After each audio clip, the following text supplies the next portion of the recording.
Om Namo Bhagavate Vasudevaya. Om Namo Bhagavate Vasudevaya. So chapter 1, text 1. Om Namo Bhagavate Vasudevaya.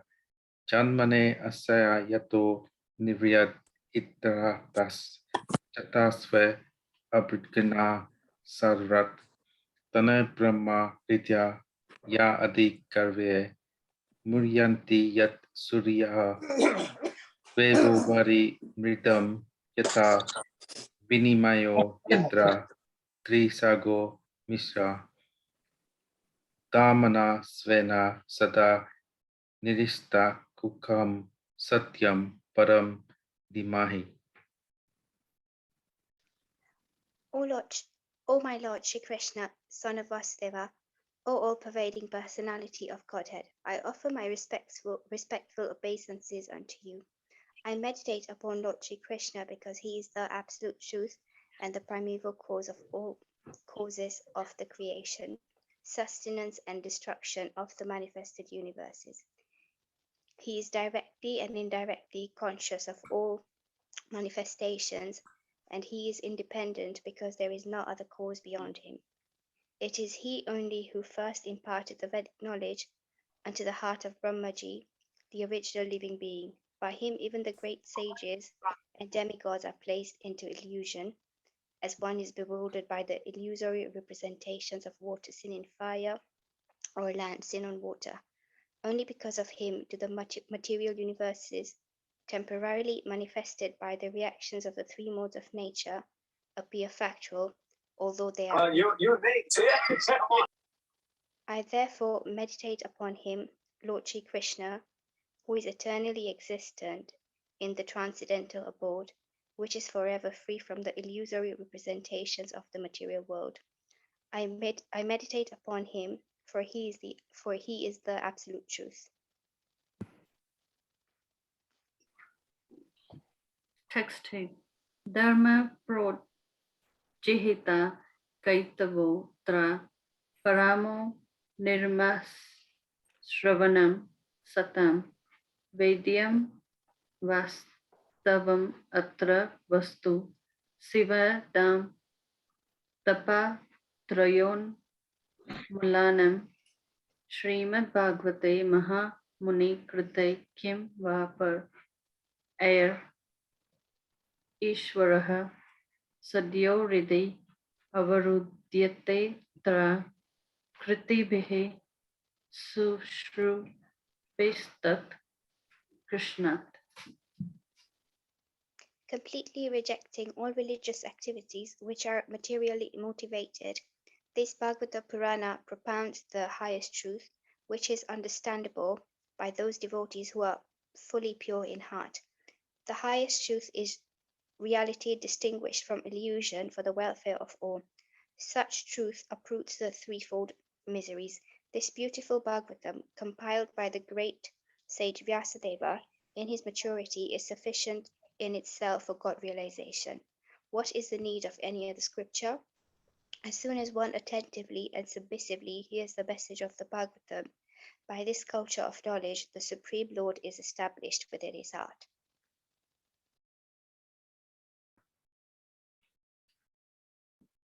Nigama kalpa taro kalatam phalam sukha mukhat amrita rava samyutam pipata bhagavatam rasam alayam muhi aho rasika pruvi bhavakaha. O expert and thoughtful men, relish Srimad Bhagavatam, the mature fruit of the desire tree of Vedic literatures. It is emanated from the lips of Sri Shukadeva Goswami. Therefore, this fruit has become even more tasteful, although its nectarian juice was already relishable for all, including liberated souls. Text 4. Naimishe nimishe kshetre rushayah shay shaunakadaya satram svargaya lokaya sahasra samana asatan. Once, in a holy place in the forest of Naimisharanya, great sages, headed by sage Shaunaka, assembled to perform a great 1,000-year sacrifice for the satisfaction of the Lord and his devotees. Text 5. Ta ekada tu munayaha prataha uta gyanaha sat kratam sutam asinam prapucha udam adarat. One day, after finishing their morning duties by burning a sacrificial fire and offering a seat of esteem to Srila Sutta Goswami, the great sages made inquiries with great respect about the following matters. Text 6.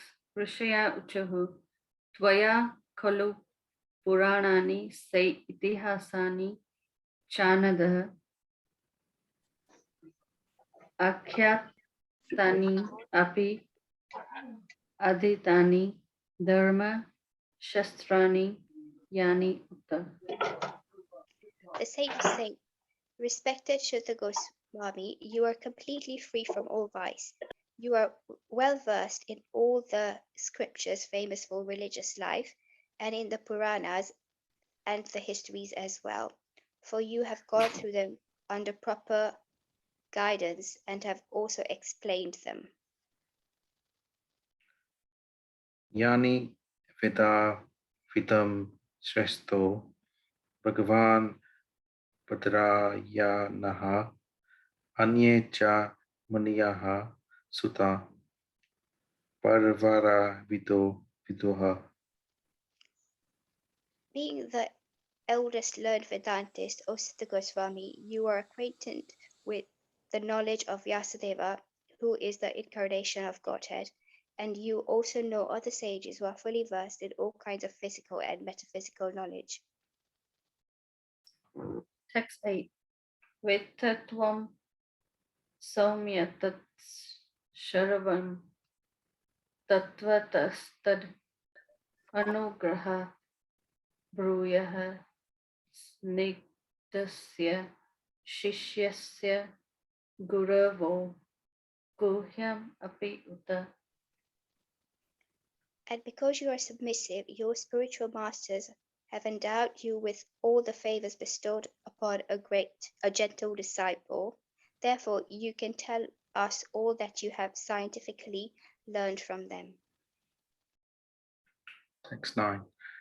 Tatra nanjasa yusaman Pavata yad vinisitatam sitam purmasam ekantataha shreyas tatnaha samsitam ahasi.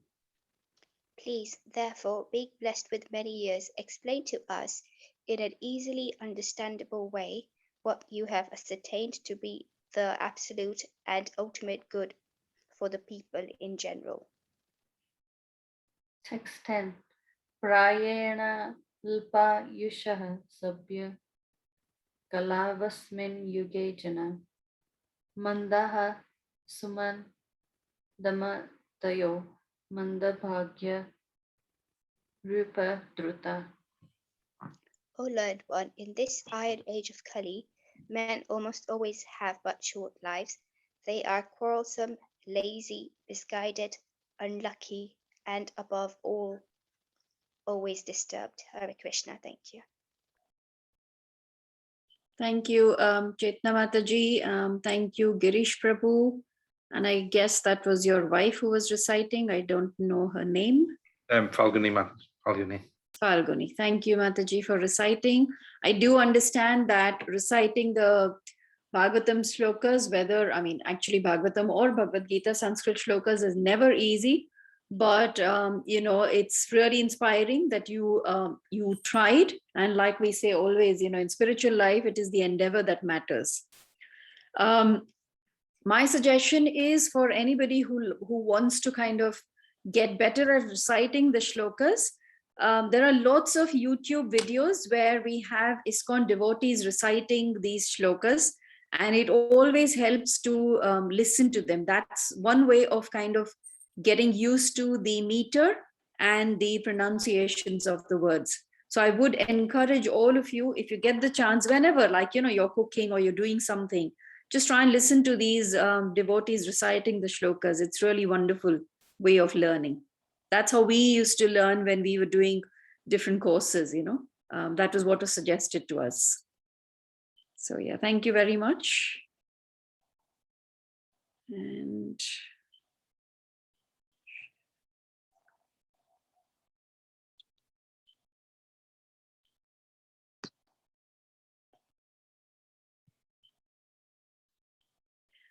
all right.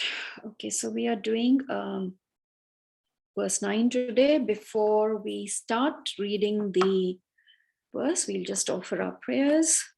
Narayanam namaskritya naram chaiva narottamam devim saraswatim vyasam tato jayamudirayet. Before reciting the Srimad Bhagavatam, which is the very means of conquest, one should offer respectful obeisances unto the personality of Godhead Narayan, unto Nar Narayan Rishi, the supermost human being, unto Mother Saraswati, the goddess of learning, and unto Srila Vyasadeva, the author. Okay, so we're doing Canto 1, Chapter 1, verse 9. Tatra tatranja jasayumsan bhavata yadvinishchitam pumsham ekantata shreyas tanna samsitamarhasi. Translation purport by Srila Prabhupada. Srila Prabhupada ki jai. Please, therefore, being blessed with many years, explain to us in an easily understandable way what you have ascertained to be the absolute and ultimate good for the people in general. Does anybody want to read the purport today? Can I read, Madhu? There were two voices I heard, so any one of you can read, please. Seema Mataji, are you on? You can read. Can I read? Okay, Yes. thank you, Madhu. Yeah. In Bhagavad Gita, worship of the Acharyas is recommended. The Acharyas and the Goswamis are always absorbed in thoughts of well-being of the general public, especially their spiritual well-being. Spiritual well-being is automatically followed by material well-being. The Acharyas therefore give directions in spiritual well-being for people in general. Foreseeing the incompetencies of the people in this age of Kali or the iron age of quarrel, the sages requested that Sutta Goswami give a summary of all the revealed scriptures, because the people of this age are commended in every respect. Condemned in every respect. The sages therefore inquired of the absolute good, which is the ultimate good for the people. The condemned state of affairs of the people of this is described as follows. Hare Krishna. Thank you, Seema Mataji.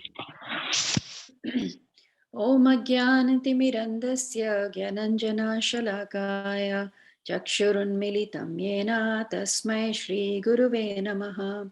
Hey Krishna Karuna Sindhu Dinabandhu Jagatpate Gopesha Gopika Kanta Radha Kanta Namostute Tapta Kanchana Gaurangi Radhe Vrindavaneshwari Vrishabhanu Sute Devi Pranamami Hari Priye Vanchakalpatirubhascha Kripa Sindhubheva Patitanam Pavanebhyo Vaishnavebhyo Namo Namaha. Jai Shri Krishna Chaitanya Prabhu Nityananda Shri Advaita Gadadhar Shrivasadi Gaura Bhakta Vrinda. Hare Krishna Krishna Krishna Hare Hare Hare Rama Rama Rama Hare Hare. Nama Om Vishnu Padaya Krishna Prasthaya Bhutale Srimate Bhaktivedanta Swami Iti Namine. Namaste Saraswati Deve Gauravani Pracharine Nirvishesha Shunyavadi Paschata Deshatarine.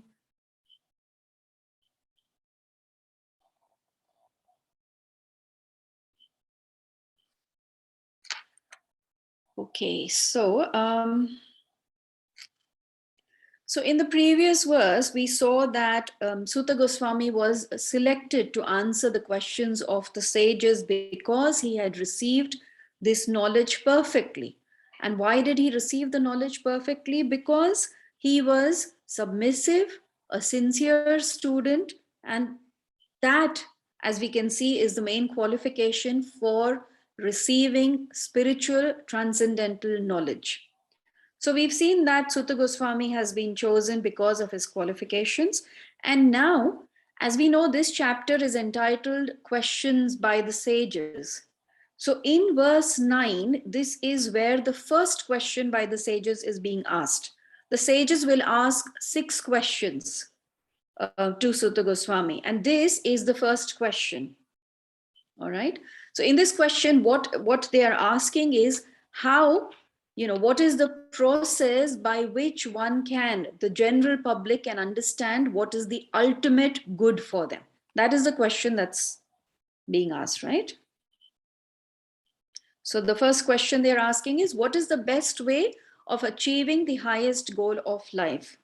Now, interestingly, what the sages are saying here is, and it comes in the first statement itself, where it says tatra tatranjasya yushman. Anjasa means just make it easy. In the word to word, Prabhupada gives its translation, just make it easy. So it's when you see this, like spiritual knowledge, transcendental knowledge, a spiritual life is not easy. So here the sages are requesting Sutta Goswami that please make this easy, right? And the reasons we will see in the following verses, because of the qualification of this Kali Yuga. But in general, even if we don't go into the qualifications of the human beings in general, we can see why spiritual life is not easy, right? Spiritual life is very, very difficult to execute. Why? Because there are lots of austerities and penance that one has to perform. First of all, the first thing is, this question that the sages have asked Sutta Goswami, that itself is a very glorious and important question. And when Sutta Goswami eventually will reply to this question, he will actually appreciate that this is such a glorious question. The reason why it is such a glorious question is because here you will notice that the sages are not talking about their own selfish progression. They are not asking any kind of self-centered question where they can either materially or spiritually progress. Their entire focus, the question is, how can it benefit everybody? Now, the point is that everybody knows that spiritual life is, I'm just going to, can I please request everybody to please just be on mute? Okay, thank you. So spiritual life is very difficult to execute. Austerities and penance is not easy. Even performing yoga is not easy at all. Yoga is, of course, linking oneself to the Supreme. And to link oneself to the Supreme, one has to be able to control your mind and your senses. You see, performing austerities and penance is not easy, as we can see. Yogis in India, even today, we find yogis who in the middle of the freezing winter will, not have any clothing at all, and they will meditate. And when it is really hot summer, then they burn like a fire around themselves and sit over there in the middle of this burning fire to meditate. So this is not something that everybody can do. Maybe we might have a few who can do this, but everybody cannot do it. And that is why the sages, being aware that these austerities cannot be performed by everybody, even the yamas and niyamas, like, what one should follow, what one should control and apply to actually perform yoga practices is not easy. Like in our scriptures, we've got so many examples of personalities who have performed various kinds of austerities. You know, if we just think about one example that comes to mind is Dhruva Maharaj. He was just a 5-year-old boy. And because of whatever happened, he was the son of King Uttanapad, and King Uttanapad had 2 wives. He was more favorable towards one of his wives. Dhruva Maharaj was not the child of this wife whom the king favored. And so once when he went to sit on the lap of the king really did not pay attention to him. And the wife, you know, the favored wife said to him, you know, maybe you should pray to the Supreme Personality of Godhead that in your next life you will be born through my womb, and then you will get the favor of your father. And this 5-year-old boy obviously was very upset. He went to his mother and he said, you know, why am I being treated like that? And she didn't have any answer. But she also gave him the answer that I have seen all yogis, you know, all seekers, they get their answers from the Supreme Personality. And the little boy asked, where do I find God? You know, and she said, well, you know, God is found in the jungles after performing, you know, austerities. And this young boy, 5-year-old, he decided that he is going to go to the forest to perform austerities. And he performed severe penances. In the first month, he would eat only fruits and berries, and that too he would eat only on the 3rd day. In the 2nd month, he stopped eating fruits and berries. He was only eating some leaves, dried grass, and all of those things. Eventually, slowly, he stopped eating completely. He would only survive on water. By the 4th month, he had started controlling his breath, and he used to inhale only once in 12 days. So he continued these kind of austerities till such time that he stopped breathing completely. And when he stopped breathing, the demigods were frightened because the entire universe, you know, there was no air in the entire universe. And they went to the Supreme Lord, to Krishna, whenever there was any problem. Obviously, you know, Krishna was their only shelter. And little Dhruva, who was meditating on the Supreme within his heart, suddenly could not see the Supreme. And he opened his eyes and he saw Lord Krishna in front of him. The whole idea why I'm saying this story is that these were the kind of austerities and penances that were being performed. In today's age, in today's day and age, you know, when we are asked to do 2 Ekadashis a month, wherein we are allowed to have fruits and some vegetables, you know, we only have to fast from grains. And even that, you know, I don't know about the others, but, you know, I don't struggle as much as my Prabhuji struggles even for that. You know, it's difficult even to do that much. So in Kali Yuga, it is very difficult to perform yoga or perform austerities. And we see that in the Bhagavad Gita itself.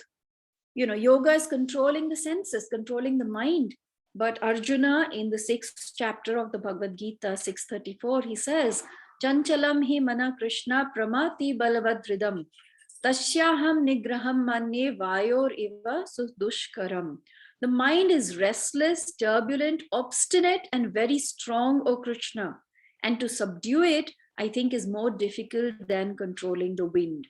So it is understood, we have all accepted that controlling the senses, controlling the mind is very, very difficult.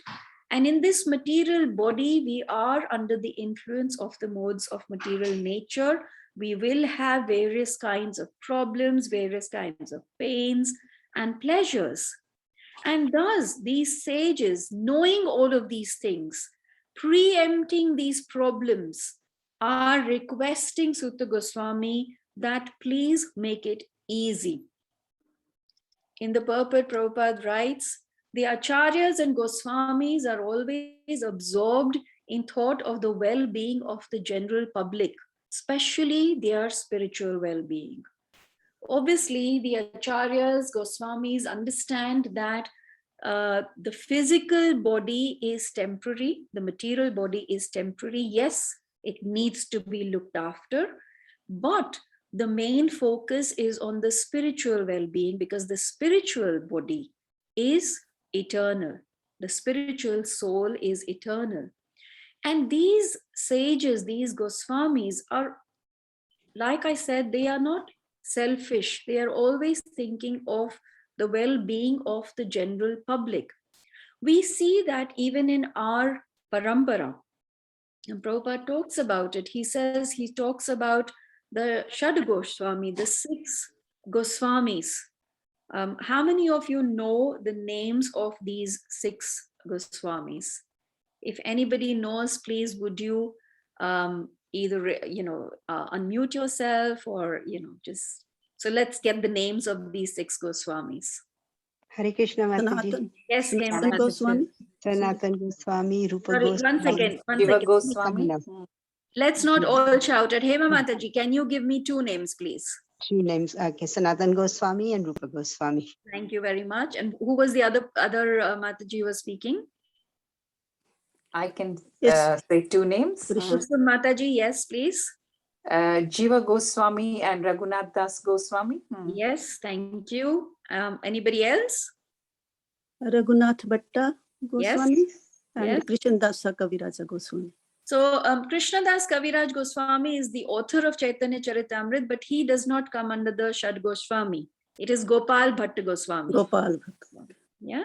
So that way we have these 6 Goswamis, and Prabhupada has said that even our acharyas who come in our parampara, they left their very comfortable family homes, they left their comfortable services. Like we all know that Sanatan Goswami and Rupa Goswami were ministers.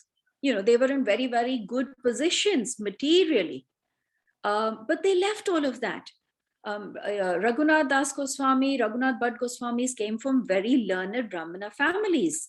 Raghunath Das was, he was the only son of his father, and his uncle did not have any children, came from very rich families.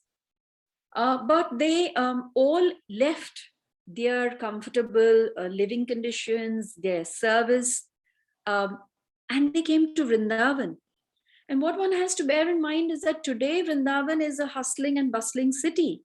But at that time, Vrindavan was just an open field. There was nothing. We're talking of more than 500 years back, during the time of Mahaprabhu. There was nothing at that time. It was Mahaprabhu who saw this tiny little hole in the ground where there was little water, and he identified that this is Radha Kund. Radha Kund is considered to be the holiest of all places on earth, right? And Mahaprabhu discovered that. And of course, then there is Sham Kund, and we have hundreds and hundreds and thousands of devotees going to take darshan of Radha Kund and Sham Kund. But at that time, all these places were lost. All our literature was lost. There was no scriptures. There was nothing available, to the general public.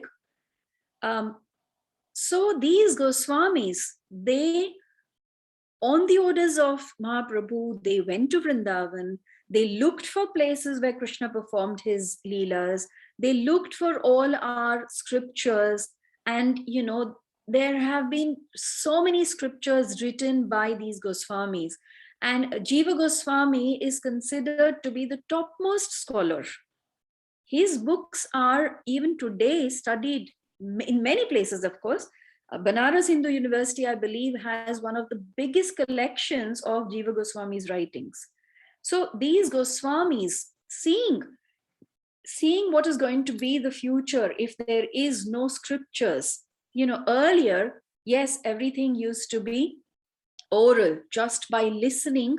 In those ages, human beings, living entities had that they could remember everything. But we all know that that is not going to happen in Kali Yuga. So you need things physically written down. And these Goswamis, because they were absorbed in the well-being of the general public and on the orders of Mahaprabhu, this is what they did, just so that we would benefit from this.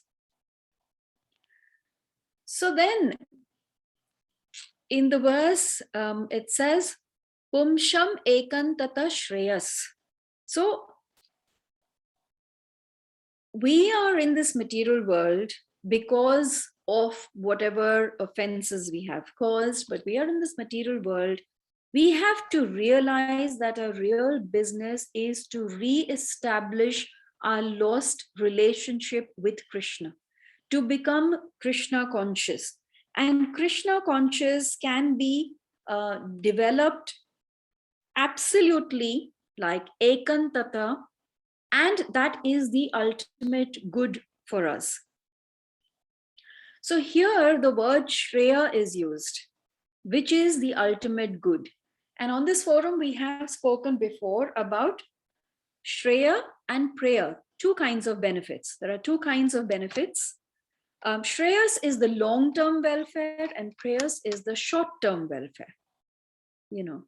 And all of us, even in our material life or in our spiritual life, we all tend to think of short-term gains. What will give me short-term pleasure? Prabhupada often uses the example of little children. You know, the boy is constantly, he's outside playing, doesn't want to go to school. The parents, you know, are calling him, it's time to go to school, you need to study, you know.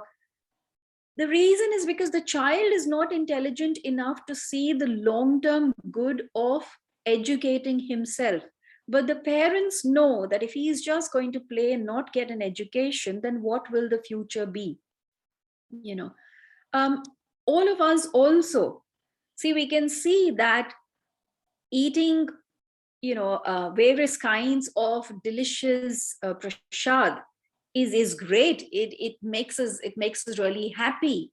But that happiness is very short term if in the long term it is going to affect our health. And if we want to be more health conscious, then we need to eat healthy food. We need to have more vegetables and fruits and, you know, all of those kind of things. Sometimes on the name of prasad, you know, there are devotees who tend to eat a lot of prasad, but one has to understand that we have limited capacity. We cannot digest all of it, and eventually it'll affect our health. But because we are only thinking about short-term happiness, the prayers, we're not thinking of long-term happiness or long-term welfare. You know, that's how Kali Yuga mentality is. You know, we don't want to see what is the, we don't want to ask these questions. Why am I here? What is the meaning of life? What is the goal of life? What is going to happen afterwards? All we are thinking about is, you know, I'm in school, I'll get a good education, get a job, have a good, you know, house, wife, car, good bank balance, and that's it. I'm happy, I'm set. But that happiness is not going to last. So we are not looking at the long-term welfare. But of course, these sages here are asking, you know, Pumsam ekantata shreya. You know, even in the Bhagavad Gita, verse 2.7, this is the verse where actually Arjuna, you know, kind of turns to Krishna when he's very confused. He does not want to fight. He's seeing all his friends and relatives, you know, who are willing to have a war with him, and he's so confused. How can I kill all these people? How can I harm all these people? And at that time, he recites this verse where he says, Karpanna dosho pahata svabhavaha Prichami tvam dharma sammuda chetah Yashreya sannischitam bruhitan me Shishyasteham sadhimam tvam prapannam. So here also he says, Yashreyas Shreya. What is the long-term good for me? Please advise me, Krishna. Now I am a person, I have lost all composure, and I am now your disciple. You are my guru, and please advise me what is the long-term benefit, the ultimate good, right? So here the sages are asking Sutta Goswami that please tell us what is the ultimate good for this general public. What should they be doing? That's the question that they have posed.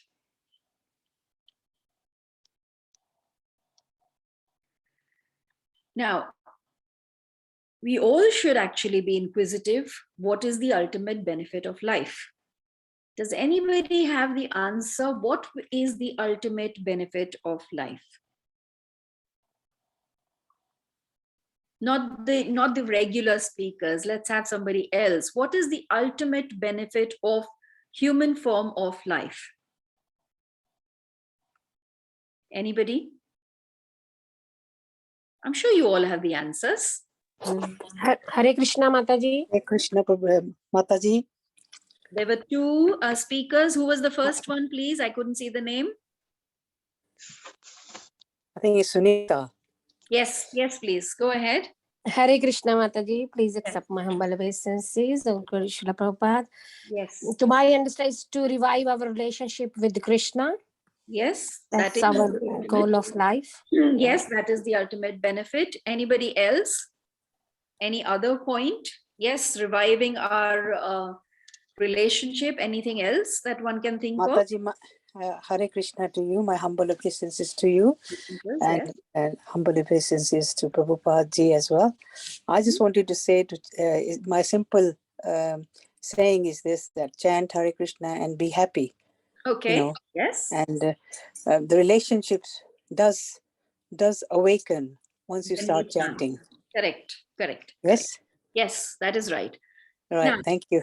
So all of this is right. Prabhupada, Yeah. in his lecture, what he also says is that the ultimate benefit of life is getting out of the cycle of birth and death. We all need to understand that we need to get out of the cycle of birth and death. And of course, how we are going to do it is by chanting, by reviving our relationship. But first, the question should be, see, people come to Krishna consciousness with loads of questions. And one of the questions that a lot of people have is, what is this life? What is going to happen at the end of this life? Am I going to come back again? Is this cycle going to constantly continue? And if I want to break out of this cycle, what should I be doing? Right? So we all should be inquisitive to know what is the ultimate benefit of life. And here the sages are asking exactly this question, that, how do we get the ultimate benefit, which is, how do we get out of this samskara, how do we get out of this cycle, right?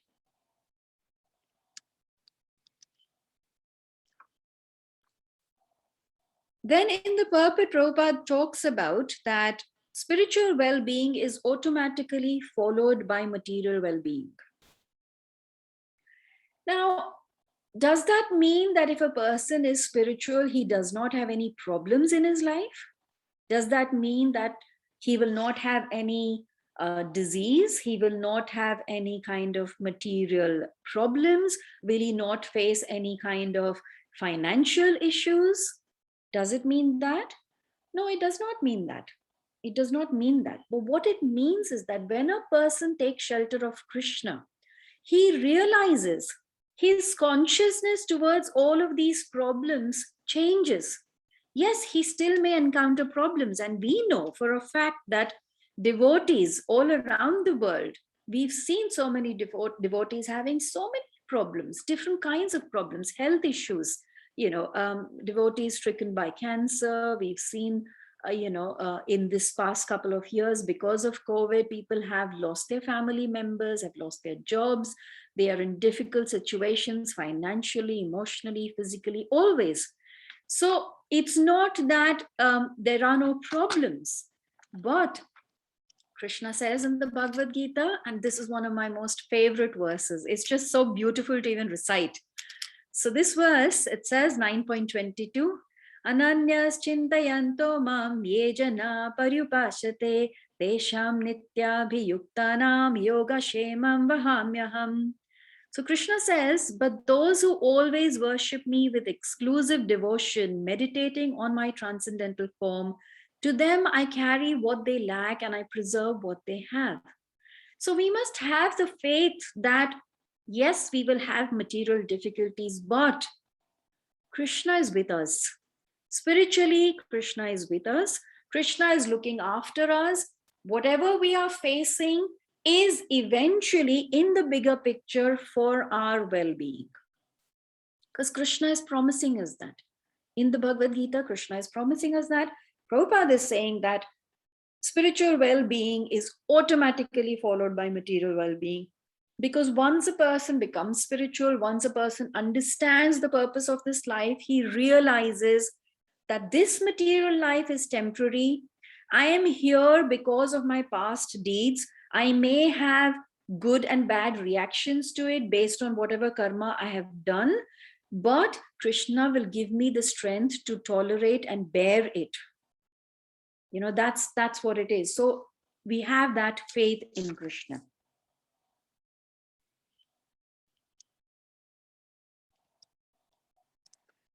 And then the sages are requesting Sutta Goswami, give a summary of all revealed scriptures. They are saying, Tanna samsitam arhasi, please explain to us what should we accept. What should we accept? And they're requesting Sutta Goswami to give a summary of all revealed scriptures. Now, why are they asking for a summary of all revealed scriptures? Now, if lots of people will know this, we have got so many Vedas and Upanishads. We've got 4 Vedas, we've got 108 Upanishads. Besides that, we've got so many other different scriptures. You know, now imagine if in this short span of life, in previous yugas, the living entity would live for hundreds of years, even more. In this Kali Yuga, the max that a person may live is, you know, I guess the oldest person surviving today is probably 103 or maybe even 108 or let's say 110. But one wouldn't live beyond that. In this 110 years of age, it is not possible for us to read all of these Vedas and Upanishads and then to imbibe the knowledge and to apply it. Even if, let's say, you're able to read it, how much of it will you understand? How much of it will you able to apply, absorb? So the sages are aware of this. And that is why they are requesting Sutta Goswami that you please give us a summary of what exactly it is that we need, what we need to hear, what is needed for our spiritual growth. You please only speak about that. They know, they are aware that there are many literatures. There are lots of, you know, I'm just going to stop sharing the screen. There are lots of Vedic literatures, but they are also aware that it is not going to be possible for us to read all of this. So we just are requesting that you give us a summary of what is needed in this Kali Yuga for the living entities to progress on their spiritual path. So this verse, I don't want to go too much because, you know, then I take over the other verses. So this verse is really just focusing on this question. What is it that one should do? What is the best? What is it for the ultimate benefit of the general human being? What is the ultimate good? That is the question that the sages have asked. And obviously they have asked that, you know, please make it easy, make it simple, give us a summary of what one should do, you know, summarize, just give us just the few things that we should be doing, because they were aware, they know in Kali Yuga, it will not be possible for us, like we discussed earlier, it will not be possible for us to perform austerities, it will not be possible for us to control our senses and control the mind.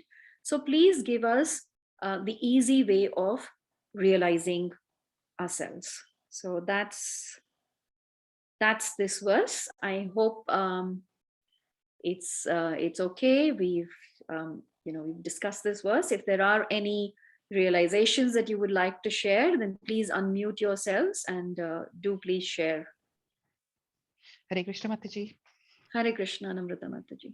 Mataji, as always, very clear and wonderful class. Thank you so much, Mataji. Thank you, Mataji. All glories to Srila Prabhupada. Thank you, Mataji. Mataji, I have 2 questions, if I may. Okay, so the first question is, Mataji, that I just want to understand, Acharya, our Guruji is Srila Prabhupada. Then you are saying about Sutta Goswami, so all the Goswamis. Then we've also got Greek sage Vyasadeva, if I understood that correctly, who wrote the beautiful Bhagavatam. Yes. So what are all the differences? Are we talking about the same as them as Acharya? Or what are the differences with when we say call somebody a sage and call somebody as Goswami? See, if in that sense, if you go with just the term, Goswami means somebody who is able to conquer all his senses. But I know you're not talking about just that term. What you're talking about, the various acharyas and the various gurus that we have and whatever else. So we constantly speak about our parampara, right? We know that we have a lineage. Like when we talk about, let's say materially, my parent, my father, my father's fathers, my grandfather, grandfather's father, great-grandfather. So we know our lineage materially. Likewise, spiritually, we have a lineage.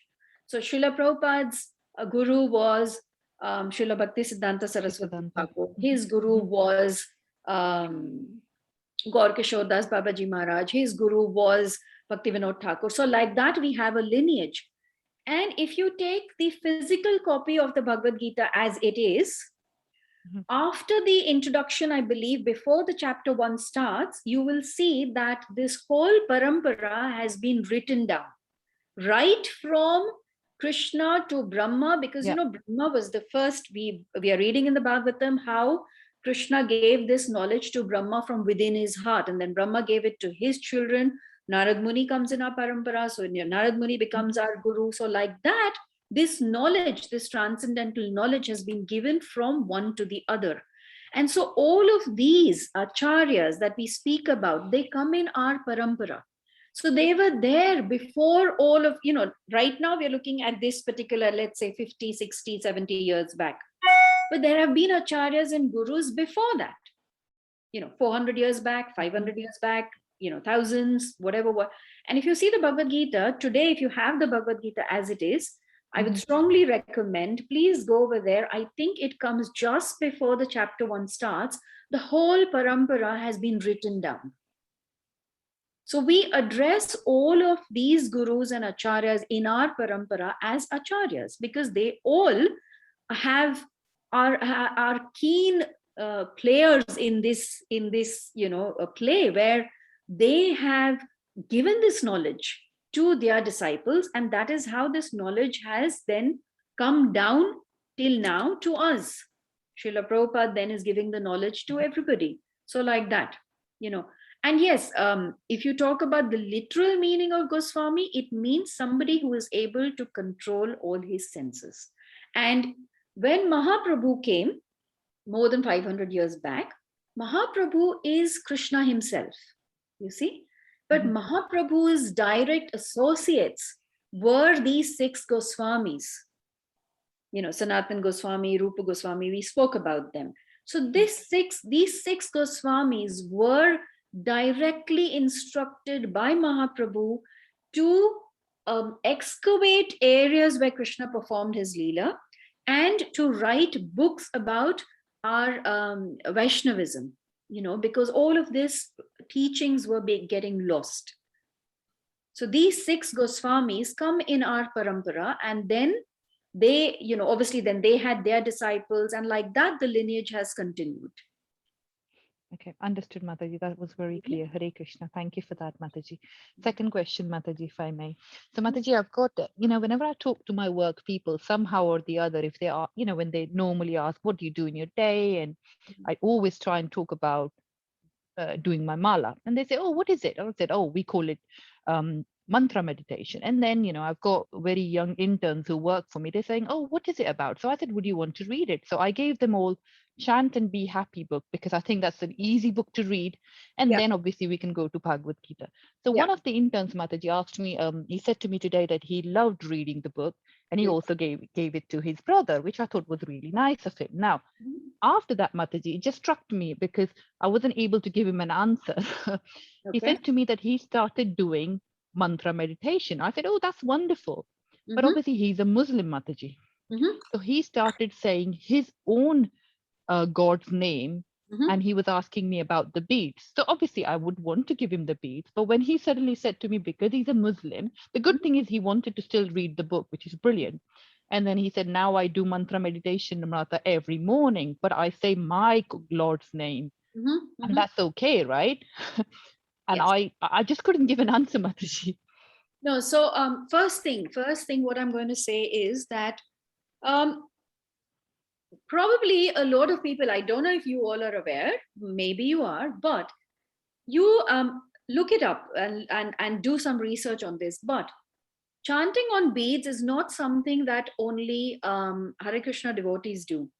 Chanting on beads is done by Christians. Chanting on beads is done by Muslims. Christians call their beads the rosary. So they have beads. Yes. Muslims also carry their beads always. You will see these Muslims who are like, very, very devout Muslims. They are always having their beads and they chant on those beads, right? So chanting is done by many different, followers of different religions. Now, the second thing is, in the Bhagavad Gita, in introduction, Prabhupada said, and he says this many times in many of his classes, he says, if you are a Muslim, be a good Muslim. If you are a Christian, be a good Christian. The whole point is that don't dilute the message of the Lord. If in Christianity, one of the commandments is do not kill, then how can you say that it is okay for me to have meat? It says do not kill. So do not kill. Be a good Christian. Prabhupada always said this, you see. So now this intern or whoever, he's young. Yes, if he wants to chant, his Lord's name, it's fine. The whole point is what you should be at this point, because this is a very new, it's very new. So at this point, what you should be saying is that every religion is teaching us to be a good, follow that religion properly and thoroughly. If you think that by taking, Allah's name, you get that happiness, you get that connection, and you are following all the instructions that your God has given you, that's great. Go ahead. It's fine. Hare Krishna. Thank you, Mataji. Yeah. Thank you. Any other questions or comments? Or realizations, corrections? Okay, everybody seems to be really fine. Hare Krishna Mataji, it was a wonderful class. Yes, Madhu. Wonderful explanations. Just wanted to comment. Oh, thank you, Madhaji. Thank you. You're very kind. Thank you. Yeah. And, just this Mataji humbly came and she shared her realization and her exchanges with this Prabhuji, who's chanting and doing his God's name. I was just wondering, do you think we should continue talking about our stuff to these devotees of other religions, or we should just limit ourselves when these because sometimes I have experienced in my life, sometimes they just this is for me, sometimes they start off with our topic, then slowly they will try to do their bit more than listening than after few sessions. Okay. So obviously I'm not an expert on these things, but I will share my own personal experiences. For many years, for almost 13 or 14 years, I worked in a company which the owner was a Muslim. A lot of my colleagues were Muslim. One of my best, I wouldn't call him my best friend, but my best colleague who used to sit next to me for years and years and we worked together was a Muslim. And he was very religious, so was I. And then I used to talk about Krishna consciousness. He used to talk about Islam. We used to talk about the teachings of Islam. We used to talk about the teachings of Krishna consciousness. And to be honest, we used to come to a conclusion that both of us are saying the same thing. We're saying the same thing. Yes, they talk about meat eating. We wouldn't discuss about that. because Yeah. I'm a neophyte. I will not be able to, that I leave for our, great speakers, the brahmacharis and more knowledgeable speakers. But there is absolutely no harm in talking about love of God, because at the end of the day, if Prabhupada would have done that, of course, Prabhupada, he's an empowered personality. He's not a normal person. But if we start to limit ourselves like this, then how are we going to, ours is a preaching mission. Prabhupada wants us to talk to everybody. Prabhupada wants us to spread the name of Krishna everywhere. So how will we able to, if we start limiting ourselves that, he's that. So yes, what one must be careful about is that if it comes to a place where you think that they're going to be insulting, blasphemous, or not respecting, then you end the conversation. But if there is a healthy discussion about, and that is what this interfaith and all of that is about. And ISKCON is trying to be more inclusive. We want to have people from all background come understand what Krishna consciousness is, and hopefully accept it. So we want to be inclusive. So we want to give respect to the other religions, and then talk about us also. That's what we want. So ideally, this is sharing from my personal experience. If anybody has any other advice on this, then please do. Thank you, Mataji. Any other questions or comments? Okay, if there are no more comments, then I think we will stop here. It is 42 past. Thank you very much to all of you for joining every evening. It's wonderful to be studying the Bhagavatam. I love studying the Bhagavatam. I love studying the Bhagavad Gita also. And because of the opportunity that I come and speak to you all, I love, I get the chance to really churn each verse, and it's amazing. So thank you all very much. And please forgive me for mistakes. Whatever good I speak is because I just take it from previous acharyas, and whatever mistakes is because of my own shortcomings. So please do forgive me and bear with me. It's too good to have a mistake. Titanam Pavane Vibhyo Vaishnavibhyo Full class, Mataji. Thank you so much. Thank you very much, Madhu Kumari Mataji. Thank you. Hare Krishna. Thank Thank you very much. Hare Krishna. Hare Krishna.